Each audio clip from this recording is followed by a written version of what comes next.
ಹೊಸ ವಿಡಿಯೋಗೆ ತಮಗೆಲ್ಲರಿಗೂ ಸ್ವಾಗತ ಕಣ್ರಿ. ಯಾರ್ಯಾರು ನನ್ನ ಚಾನಲನ್ನು ಸಬ್ಸ್ಕ್ರೈಬ್ ಮಾಡಿಲ್ಲ, ಲೈಕ್ ಮಾಡಿಲ್ಲ, ಶೇರ್ ಮಾಡಿಲ್ಲ, ಮಾಡ್ಕೊಳ್ಳಿ ಅಂತ ಹೇಳ್ತಾ, ಇತಿಹಾಸ ಪ್ರಸಿದ್ಧವಾದ ಈ ಬೆಂಗಳೂರು ನಗರದ ದೇವತೆ ಶ್ರೀ ಅಣ್ಣಮ್ಮ ದೇವಿ ದೇವಾಲಯವು ಬೆಂಗಳೂರು ನಗರ ಹೃದಯ ಭಾಗವಾದ ಗಾಂಧಿನಗರದಲ್ಲಿದೆ. ಮೆಜೆಸ್ಟಿಕ್ನಿಂದ ಕೇವಲ 500 ಮೀಟರ್ ದೂರದಲ್ಲಿದೆ ಕಣ್ರಿ. ಈ ದೇವಾಲಯ ಮುಖ್ಯ ದೇವತೆ ಅಣ್ಣಮ್ಮನಾಗಿದ್ದು ಸಪ್ತ ಮಾತೃಕೆಯರ ಪ್ರತಿರೂಪದಲ್ಲಿ ಈ ದೇವಿಯನ್ನು ಪೂಜಿಸಲಾಗುತ್ತದೆ ಕಣ್ರಿ. ಈ ದೇವಿಯನ್ನು ನಗರದ ಆದಿದೇವತೆ, ಬೆಂಗಳೂರಿನ ಕಾವಲು ದೇವತೆ, ಗ್ರಾಮ ದೇವತೆ ಹಾಗೂ ನವಶಕ್ತಿ ಅಣ್ಣಮ್ಮ ಎಂದು ಕರೆಯುವುದುಂಟು ಕಣ್ರಿ. ವಿಶ್ವ ಪ್ರಸಿದ್ಧವಾದ ಈ ದೇವಾಲಯಕ್ಕೆ ನಾನಾ ಭಾಗಗಳಿಂದ ಜನರು ಭೇಟಿ ನೀಡುತ್ತಾರೆ ಕಣ್ರಿ. ಈ ದೇವಾಲಯವು ಬೆಂಗಳೂರಿನ ಅತ್ಯಂತ ಪುರಾತನ ದೇವಾಲಯಗಳಲ್ಲಿ ಒಂದಾಗಿದೆ ಕಣ್ರಿ. ಹಾಗೆಯೇ ಶ್ರೀ ಅಣ್ಣಮ್ಮ ದೇವಿ ದೇವಾಲಯವು ಸುಮಾರು 10ನೇ ಶತಮಾನದಲ್ಲಿ ನಿರ್ಮಾಣವಾದ ದೇವಾಲಯವಾಗಿದೆ ಕಣ್ರಿ. ಶ್ರೀ ಅಣ್ಣಮ್ಮ ದೇವಿಯು ಹಲವಾರು ವರ್ಷಗಳ ಹಿಂದೆ ಮುನಿಸ್ವಾಮಣ್ಣ ಹಾಗೂ ಅಣ್ಣಪ್ಪ ಎಂಬುವರ ಜಮೀನಿನಲ್ಲಿ 7 ಸಣ್ಣ ಕಲ್ಲುಗಳ ಮೂಲಕ ಸಪ್ತ ಮಾತೃಕೆಯರ ರೂಪದಲ್ಲಿ ಉದ್ಭವಿಸಿದಳು ಕಣ್ರಿ. ಈ ಆಲಯವು ತಮ್ಮ ಕುಟುಂಬದವರೇ ಆದ ನಿರ್ಮಾಣ ಮಾಡಿದ್ದು, ಈ ದೇವಾಲಯ ಆಡಳಿತವನ್ನು ಕೂಡ ಅವರೇ ನಿರ್ವಹಿಸಿಕೊಂಡು ಬರ್ತಾ ಇದ್ದಾರೆ ಕಣ್ರಿ. ಬೆಂಗಳೂರಿನ ನಿರ್ಮಾತೃ ಕೆಂಪೇಗೌಡರು ಈ ಅಣ್ಣಮ್ಮ ದೇವಿಯ ಪ್ರಮುಖ ಭಕ್ತನಾಗಿದ್ದನು ಎಂದು ಹೇಳಲಾಗುತ್ತದೆ ಕಣ್ರಿ. ಹಾಗೆಯೇ ಈ ದೇವಾಲಯವು ಆಯತಾಕಾರದ ಗರ್ಭಗೃಹ ಹೊಂದಿದ್ದು, ಗರ್ಭಗೃಹದ ನಡುವಿನ ಉದ್ದದ ಪೀಠದ ಮೇಲೆ ಸಪ್ತ ಮಾತೃಕೆಯರ ಪ್ರತೀಕವಾಗಿ 7 ಕಲ್ಲಿನ ಮೂರ್ತಿಗಳನ್ನು ಸ್ಥಾಪಿಸಲಾಗಿದೆ ಕಣ್ರಿ.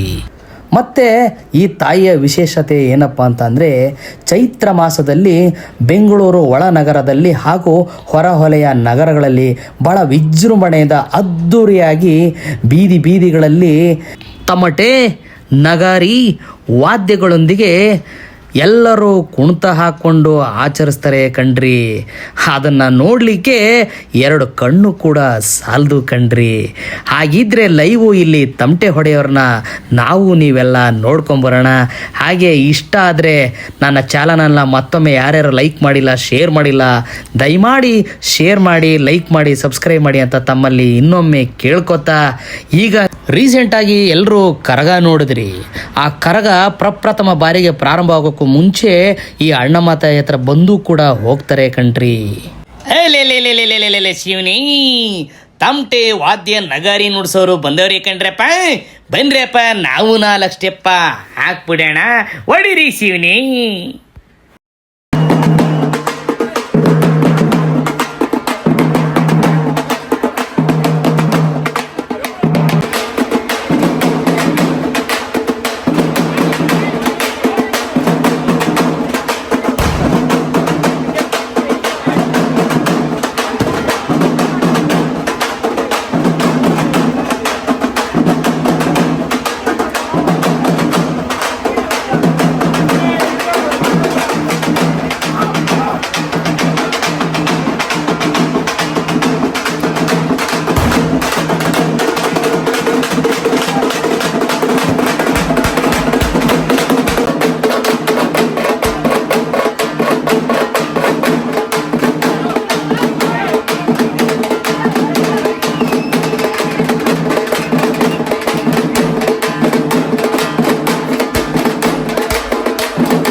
ನೋಡಿ, ಎಲ್ಲ ದೇವಾಲಯಗಳಲ್ಲಿ ಪ್ರತೀತಿ ಇರುವಂತೆ ಈ ದೇವಾಲಯದಲ್ಲೂ ಕೂಡ ಹೆಣ್ಣು ಮಕ್ಕಳು ಗಂಡು ಮಕ್ಕಳು ಈ ರೀತಿ ಡ್ರೆಸ್ಗಳನ್ನು ಹಾಕಬರಬಾರ್ದಂತ ಅಲ್ಲೇ ಸೂಚಿಸಿ ಹೇಳಿದ್ದಾರೆ ಕಣ್ರಿ.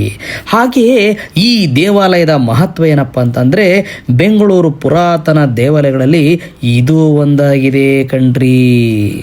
ಹಾಗೆಯೇ ವಿಶೇಷ ಇನ್ನೊಂದು ಏನಪ್ಪ ಅಂದರೆ, ದೇವಾಲಯದಲ್ಲಿ ಬಿಸಿಲು ಮಾರಮ್ಮನನ್ನು ಸಹ ಪೂಜಿಸುತ್ತಾರೆ ಕಣ್ರಿ. ಜನರು ತಮ್ಮ ಕಷ್ಟ ಕಾರ್ಪಣ್ಯಗಳನ್ನು ಈಡೇರಿಸಿಕೊಳ್ಳಲು ರಾಜ್ಯದ ವಿವಿಧ ಭಾಗಗಳಿಂದ ಈ ದೇವಾಲಯಕ್ಕೆ ಭೇಟಿ ನೀಡ್ತಾರೆ ಕಣ್ರಿ. ಹಾಗೆ ಈ ತಾಯಿ ಯಾವುದು ಪವಾಡ ಮಾಡಿಲ್ಲ ಅನ್ನೋಕ್ಕೆ ಸಾಧ್ಯನೇ ಇಲ್ಲ ಕಣ್ರಿ. ಎಲ್ಲ ಸಾಲು ಸಾಲಿಗೆ ದೇವಾಲಯದಲ್ಲಿ ಹಲವಾರು ಪವಾಡಗಳನ್ನು ಮಾಡ್ತಾ ಈ ದೇವಾಲಯಕ್ಕೆ ಬಂದಿದ್ದಾರೆ ಕಣ್ರಿ. ಮಂಗಳವಾರ, ಶುಕ್ರವಾರ, ಭಾನುವಾರ ಎಂದರೆ ತುಂಬನೇ ರಶ್ ಆಗಿರ್ತಾರೆ ಕಣ್ರಿ. ಈ ತಾಯಿನ ನೋಡಲಿಕ್ಕೆ ನಿಮಗೆ 2 ಕಣ್ಣು ಕೂಡ ಸಾಲದು ಕಣ್ರಿ. ಹಾಗೆಯೇ ಯಾರ್ಯಾರು ನನ್ನ ಚಾನಲನ್ನು ನೋಡಿಲ್ಲ, ದಯಮಾಡಿ ನನ್ನ ಚಾನಲನ್ನು ನೋಡಿ ಲೈಕ್ ಮಾಡಿ, ಶೇರ್ ಮಾಡಿ, ಸಬ್ಸ್ಕ್ರೈಬ್ ಮಾಡಿ ಅಂತ ತಮ್ಮಲ್ಲಿ ಕೇಳ್ಕೊಳ್ತಾ, ಈ ಅಣ್ಣಮ್ಮ ತಾಯಿಯ ವಿಡಿಯೋನ ಮಾಡಲಿಕ್ಕೆ ತುಂಬ ಸ್ಫೂರ್ತಿಯನ್ನು ನೀಡಿದಂತಹ ನನ್ನ ಹೆಂಡತಿ ಕಣ್ರಿ. ಯಾಕಂದರೆ ಒಂದು ಶೂಟಿಂಗಿಗೆ ಅಂತ ಈ ಏರಿಯಾಗೆ ಬಂದಿದ್ದ ಕಣ್ರಿ. ಅದು ಯಾವುದು ಶೂಟಿಂಗು, ಯಾವ ಸಿನಿಮಾ ಅಂತ ನಾನು ನಿಮಗೆ ಒಂದೊಂದಾಗಿ ಮುಂದಿನ ವಿಡಿಯೋಗಳಲ್ಲಿ ನಾನು ನಿಮಗೆ ತಿಳಿಸ್ತೀನಿ ಕಣ್ರಿ.